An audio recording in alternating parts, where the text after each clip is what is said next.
Hi, and welcome to the first in the video lessons in higher physics about uncertainties. There's going to be 3 videos in this series, but in the first one I'd like to offer an introduction to uncertainties, and we'll look at reading uncertainties. By the end of this video, you should be able to express an uncertainty in absolute or percentage form. You should be able to convert between absolute and percentage forms. You should be able to identify an analog and digital meter. You should be able to calculate or state the uncertainty in an analog meter and state the uncertainty in a digital meter. So what is an uncertainty? An uncertainty at its core is a level of confidence that we have in a measurement or quantity. All scientific knowledge is derived from experimental measurements. Experiments are conducted on a variety of different scientific topics on a daily basis. And it's part and parcel of any experiment that measurements are taken. By taking measurements, however, there are limits in our ability to measure quantities. We're limited by the sophistication of the devices or instruments that we use to measure, for example. There are also likely to be flaws in experiments. There's no experiment in the world that is 100% perfect. And so flaws creep into the experiment and have the ability to mess up our results. Because of these flaws, sometimes uncertainties are referred to as errors. So why are uncertainties important? Uncertainties are used in a variety of different industries. For example, banks, insurance companies, bookmakers, any company that deals with money have to calculate risk-reward ratios, and uncertainties find their way into these calculations. In engineering, tolerances have to be calculated. For example, if an engineer was building a lift and wanted to work out how many people could fit in the lift, then they would need to know the level of certainty that a lift was capable of lifting a certain amount of mass or weight. Also because of the scientific method. At its heart, any science is just a method of understanding the truth about a particular subject or topic or part of the universe or the way that the universe works. Scientists will come up with a theory and will then test that theory. And a theory is never ever proved correct. A theory can only ever be proved wrong. If a scientific theory is repeatedly tested and continues to pass those tests, then it seems more and more likely, and we can be more and more confident that that theory expresses some sort of truth about the world. At the end of the day, any quantity that's calculated by experiment or through any sort of scientific method is meaningless without an uncertainty. A scientist could test the value of the acceleration due to gravity at the Earth's surface and find it to be 9.8. However, if a scientist then says that it's 9.8 but it could be anywhere between 5 and 15, it's not a very useful experiment.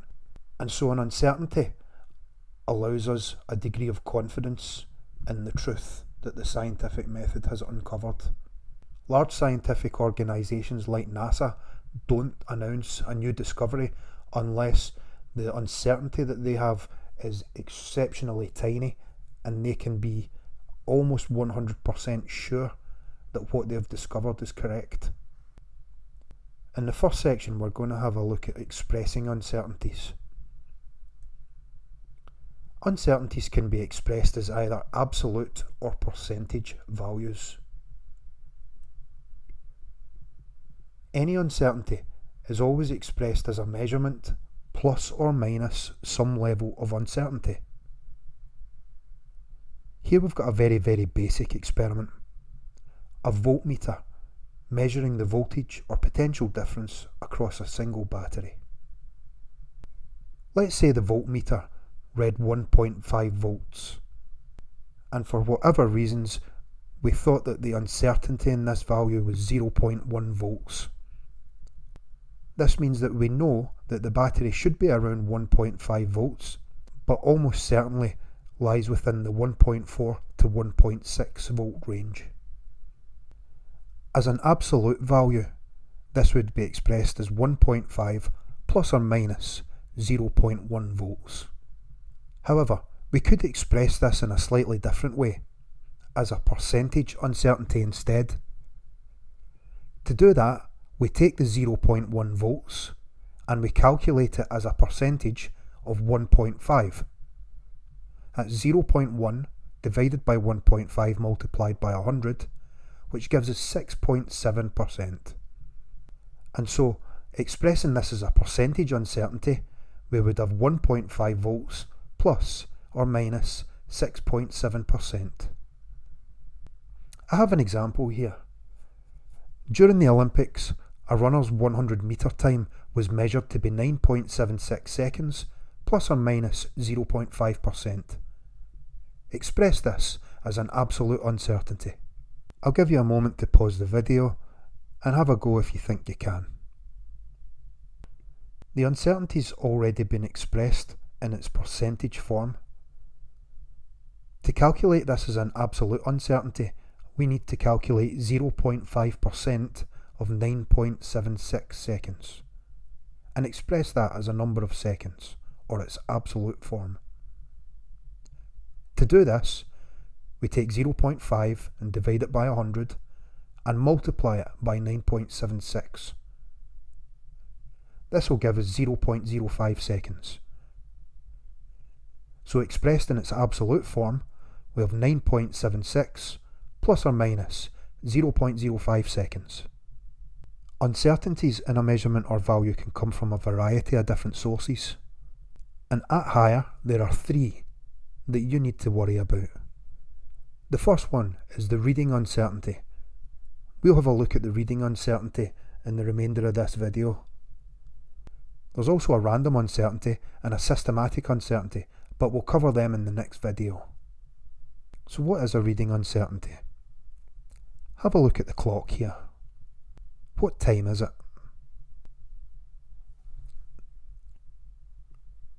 Well, reading the time, we can see that the hour hand is after 3, but the minute hand is somewhere in between 2 and 3. So we're going to guess that the time is 3:02. However, try again with the next clock. Now this one's much more difficult because there are only 4 points on the clock face to reference from. This is a less precise measuring device. The hour hand to me looks to be somewhere between 7 and 8, but I really don't know. The minute hand would appear to me to be somewhere between 20 past and 25 past. So I'm going to guess it's around 7:23, but this is far less uncertain than the previous example, and this belies an important point. Whenever we're measuring anything, be it the time, or a distance, or a voltage, or a current, or a temperature, the precision of the instrument that we use is important. The more precise the instrument, the more sure we can be of the value that we have measured. In other words, the more precise the measuring instrument, the more confident we are in the thing that it's measuring, and the smaller the uncertainty. The word precise, when it comes to scientific measurements, really means about the number of significant figures that you're measuring something to.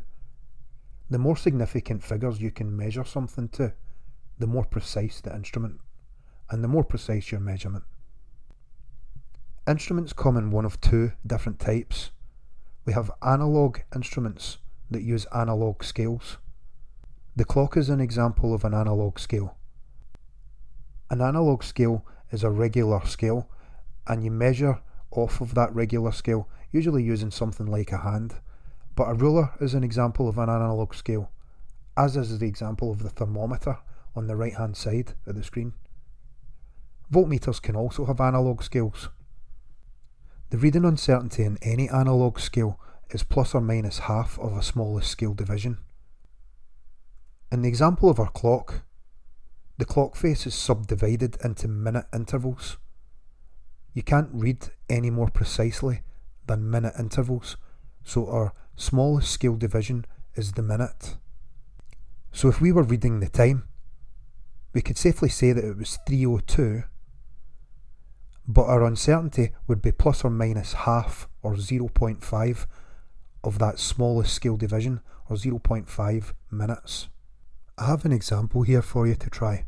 It asks you to measure the length of the pencil and express the uncertainty as both an absolute and percentage value. Assume that the ruler's in centimetres. Please pause the video to have a think and have a go. So I would judge the length of the pencil to be around 8 centimetres. The smallest scale division is in millimetres, and so our reading uncertainty is plus or minus half of a millimetre, or 0.05 centimetres. So we would express that as 8 plus or minus 0.05 centimetres.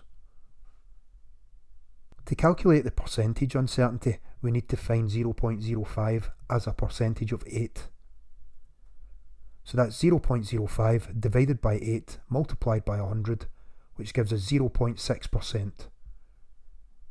We then express that as 8 centimetres plus or minus 0.6%. The other type of instrument is a digital one, or one that uses a digital scale. Digital scales are ones that just read off a number to us. We don't have to measure against a separate scale. We find voltmeters, ammeters, thermometers, stopwatches. We find all kinds of meters with digital scales. The problem with digital scales is that they have to round up or round down. Because of this, the reading uncertainty is plus or minus 1 of a least significant digit. For example, this thermometer reads 40.3 degrees Celsius. The thermometer reads to 1/10 of a degree Celsius. This is our least significant digit, 0.1 degrees Celsius. This is the uncertainty in our digital scale. So expressed in an absolute value, we would have 40.3 plus or minus 0.1 degrees Celsius. I have another example. A digital ammeter measures a current of 1.32 amps. Express the reading uncertainty as a percentage. Please pause the video and try to do it. From the reading of 1.32 amps, we can see that our ammeter measures to 100ths of an amp, or 0.01 amps.